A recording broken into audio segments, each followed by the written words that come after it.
The idea that I'm having is go get flat steel aluminum, drill 2 holes, and bolt that here and here. And then the middle section would be able to flex down some. We could kind of like shape it. Bolt the PVC bunks to that.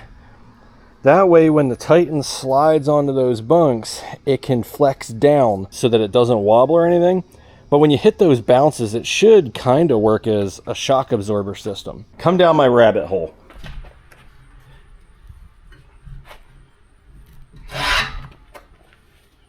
Maybe.